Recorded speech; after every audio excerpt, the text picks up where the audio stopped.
I'm not sure even I believe it's happening, but it looks like we're finally done with the PS4. After that, let's answer the question of whether or not PS Plus Premium is finally worth it. And finally, it looks like Sony's moving on from yet another live service game before it's even out. How's it going, everyone? As always, my name is Jimmy Champagne. This is PSReady, my channel all about PlayStation. I hope you had a great weekend playing a ton of video games. I finally did it. So last summer, I started Elden Ring. I played through a lot of it with my brother, and I got all the way up to the Fire Giant. And then for some reason, I fell off of it, but honestly, I think it's because I didn't take the time to explore, and I was always just a little too under-leveled for everything. So this time around, I've been exploring everything, and I finally got to the Fire Giant last night, and I finally beat him. So now I'm in Farum Azula. I'm actually going to beat this game, and then it's on to Shadow of the Erdtree. It's one of the most exciting gaming moments of my entire year, so let me know what you're playing down in the comments below. But jumping right into the first news story, the PS4 is finally done. I can't believe it's actually happening because it has held on so much longer than I ever thought it would. I've been doing these videos for a long time,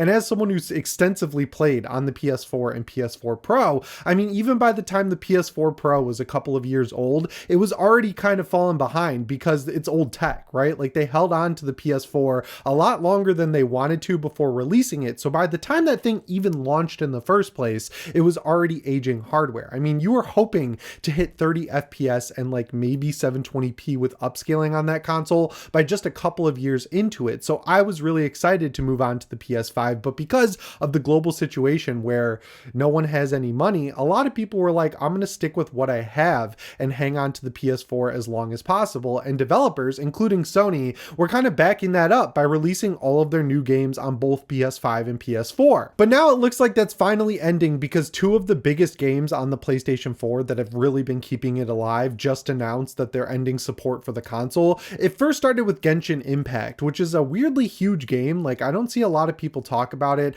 I don't see any of my friends playing it on Steam or PSN, but it's a huge game with millions and millions of players who are trying to get these characters through a slot machine, I guess. I don't really know how it works. It's like anime Breath of the Wild. That's as far as my knowledge goes. And it's finally gotten to the point where the developers are basically throwing their hands up and saying enough. They want to increase the graphics potential of the game. They want to add new gameplay mechanics. They want to keep developing the game, but the PS4 is like a ball and chain holding them back in a very similar way to the Series S and the Series X. They're literally coming out and saying, we can't update this game anymore if we continue to support the PS4. And it's probably at a point where, you know, there is a decent sized player base on the PS4 console, but it's small enough where if they take the hit of losing those people, it's not going to dramatically affect the amount of people playing the game. They also have the added benefit of it not being a PS exclusive game. Like, it's on PC, it's on mobile. I'm pretty sure it's on Xbox at this point too. So like the PS4, while it is probably the second biggest player base, I would guess, for this game after mobile and maybe PS5,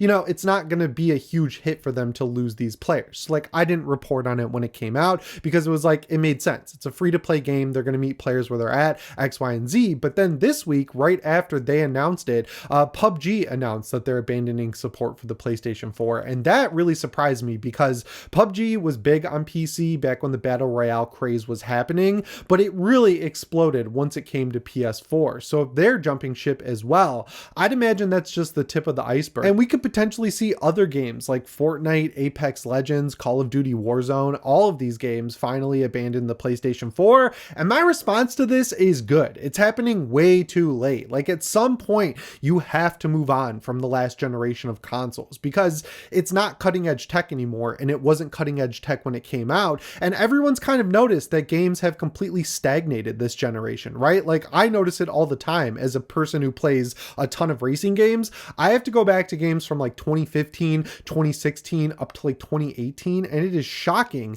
how many of those games visually hold up well to this day. Like, I was playing through some Need for Speed Heat campaign over the weekend, and I was like, this game, if it came out today, it wouldn't necessarily be praised for having great graphics, but it also wouldn't be heavily criticized for being behind the curve. They add stuff in like ray tracing or higher resolutions, but the actual core structure of these games and the size and scope of their levels, I mean, it's basically the same as we were getting last generation. Like, if you want to talk about the two best open world games ever, it's still Elden Ring and Red Dead Redemption 2, and that's on PS5, and both of those are technically PS4 games. Like, Elden Ring launched on PS5 and PS4, but I'm sure a lot of people played it on PS4, and there's still no PS5 even update for Red Dead Redemption 2. So like there's plenty of examples from any genre you want to look at, but even Forza Horizon 5 was on the Xbox One. They abandoned PS4 for the PS5 version, but I mean, most of these big open world games that I play or racing games that I play, I can go back to ones from 5, 6, even 7 years ago, and they look and play identically to games that are coming out right now. So for gaming to finally actually do stuff new, they've got to move on to the current gen hardware that is very quickly becoming old gen hardware. Like the PS5 is almost at the end of its life cycle. The PS6 is either coming in 2027 or 2028. Thankfully, the PS5 launched a lot farther ahead than the PS4 was, and I think it'll be okay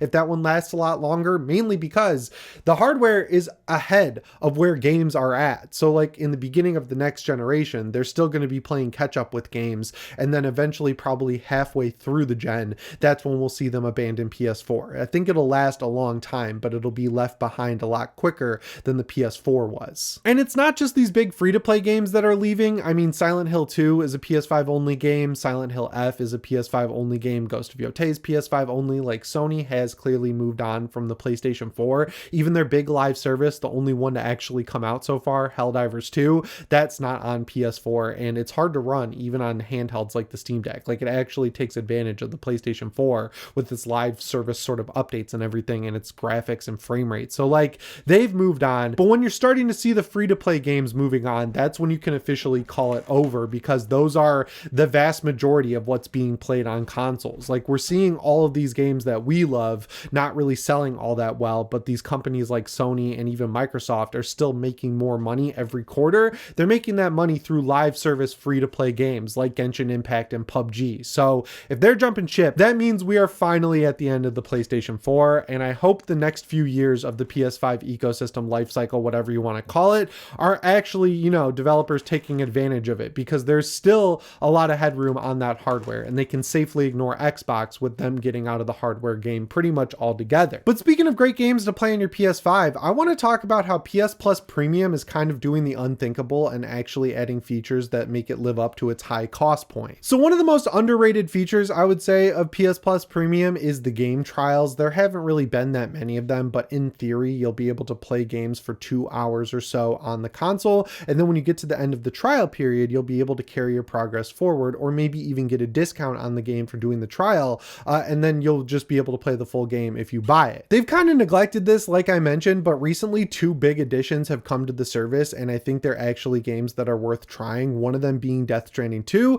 and the other being Doom: The Dark Ages. And you can kind of see why both of those games were added to the service, but I like the direction that we're heading in. Death Stranding 2 got incredible reviews by all accounts. It is better than the first game in almost every way, from the story to the gameplay to the graphics. Like they really leveled up the concepts of Death Stranding 1 and the performance. Like it's a great game, but it's a walking simulator at heart. Like they added in a lot of combat and other situations that are more action game oriented, but at the end of the day, it's still kind of that core walking sim that turned people off the first time around. And if you didn't play the first game, it's a direct sequel. So while there is a recap, it really did cut off a lot of people who maybe played the first game and are waiting for it on PC or Xbox or anywhere else, because it's not a true first-party Sony game. So while it is selling decent, I think adding it to the game trial service on PS Plus Premium is a good way to have it reach your hardcore fans. And I think it's interesting that it's not a 2-hour trial, it's actually a 5-hour demo where you can play the first opening 5 hours of the game,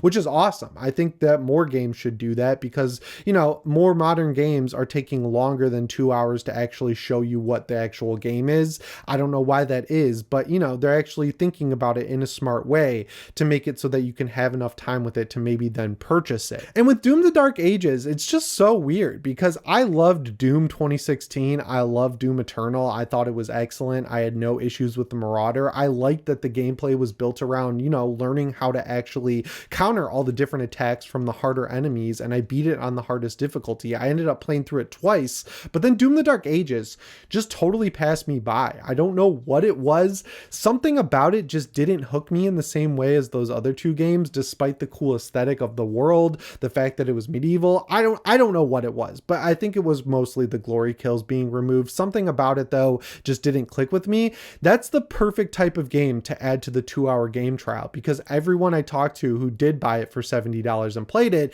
is like, it's a pretty good game. I don't know if I'd pay $70 for it, but now we're past the point where, you know, it can start being discounted. So if I had PS Plus Premium, that's one I would download immediately to just give 2 hours to see if I like it or not. So if you didn't know, Steam actually has a version of this game trial feature. You just can't abuse it. So any game on Steam, as long as you haven't played it for over 2 hours, you can get a refund, no questions asked. So like, you could buy Doom the Dark Ages, you could play it for an hour and a half, an hour 45 minutes, an hour 59 minutes. And then if you decide you don't like it, you could just refund it and get all your money back. And they deposit the money basically instantly. So it's a good system. You just can't abuse it because they'll eventually take away your refund privileges, right? Like if you're buying a bunch of indie games that only take 2 hours to beat, you could game it by just buying the game, running through it, and then refunding it after you're done with it. And if you abuse it, they're going to take it away. I don't know if this would be a licensing headache. I'm sure it would be, but it'd be really cool to see Sony implement a system like that with the PS Plus Premium trials, because it's a smaller group of people, right? Like less people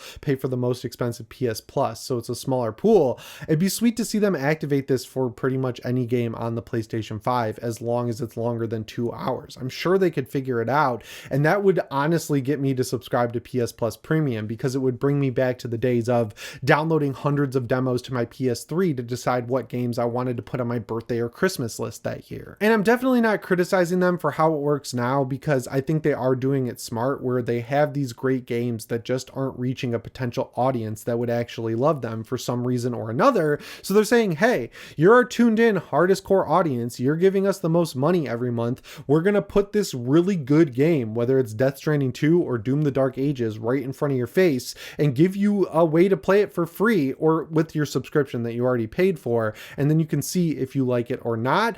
They're doing really smart marketing that way, and I think that should be encouraged. So yeah, they can make it better by making it for every game, but the way it's working right now is good, so I wanted to highlight it. And another area where they're kind of figuring things out in the right direction is with their live service games. We don't got to talk about the disaster that was Concord. We all know that something drastically went wrong with that game, and I think ultimately it was the right call to just pull it and not spend a bunch of time, energy, and money trying to keep it on life support or eventually release a 2.0 update that No Man's Skies it into popularity. I just don't think it was ever going to happen for that game. And now it looks like they're pulling the plug on yet another one, which is FairGames. I mean, we could see this coming a mile away. Apparently they had public playtesting earlier this year, and the feedback was dramatically worse than they were expecting. The studio head, Jade Raymond, left the studio, which anyone could have predicted. Like if that was a Polymarket bet, I would have bet 100% that she would have left that studio, because if you look at her trajectory, I don't understand how this person keeps getting these high profile jobs in the gaming industry. She literally shows up at studios, does not ship games, leaves, and then they cobble together whatever she left, release it, and then it doesn't sell well. I don't know who she has dirt on in the games industry to where she can keep getting these insane budgets. Like Sony gave her a complete studio of people for FairGames, and then she ended up leaving. She was replaced by another live service person, but clearly the game isn't coming together, so there's rumors going around that it was canceled. Good. I don't think any of these games are worth continuing on, because all of them went into production before Sony had Bungie on board. And like, say what you will about Bungie, I've definitely criticized them enough. Their core understanding of how a live service works is good, so I feel like you should just start over with studios that are made to make live service games. Like, you don't try to reinvent the wheel, you just try to make something that works and you start from scratch. I also think it's smart that they're canceling the live service games from their core studios like Naughty Dog, Ben Studio, the Blue Point game that was just a God of War sort of live service game. Cancel all of that. We don't need it. The only one that I think could have been cool would be the Spider-Man one that Insomniac was working on, but clearly something is going wrong there with Wolverine, and I'd prefer they figure out how to get that out the door before worrying about live services. I understand the necessity for one live service from Sony. They need 100% of the revenue from that to continue funding everything else. So that means you got to get it right. You can't just throw a bunch of stuff at the wall and hope something sticks. You got to get all of your best live service people together to truly make something great. And if that means canceling FairGame so that they can invest the budget they would have invested into that, into a better idea, I'm all for it. I have zero interest in Sony's take on Payday 3, honestly, and it didn't look that cool in the trailer, so I'd prefer it get canceled than have another Concord situation where no one shows up to play it. Anyway, guys, that's all I've got for you in this one. As always, my name is Jimmy Champagne. I'll see you in the next one. Thanks for watching, and shape on.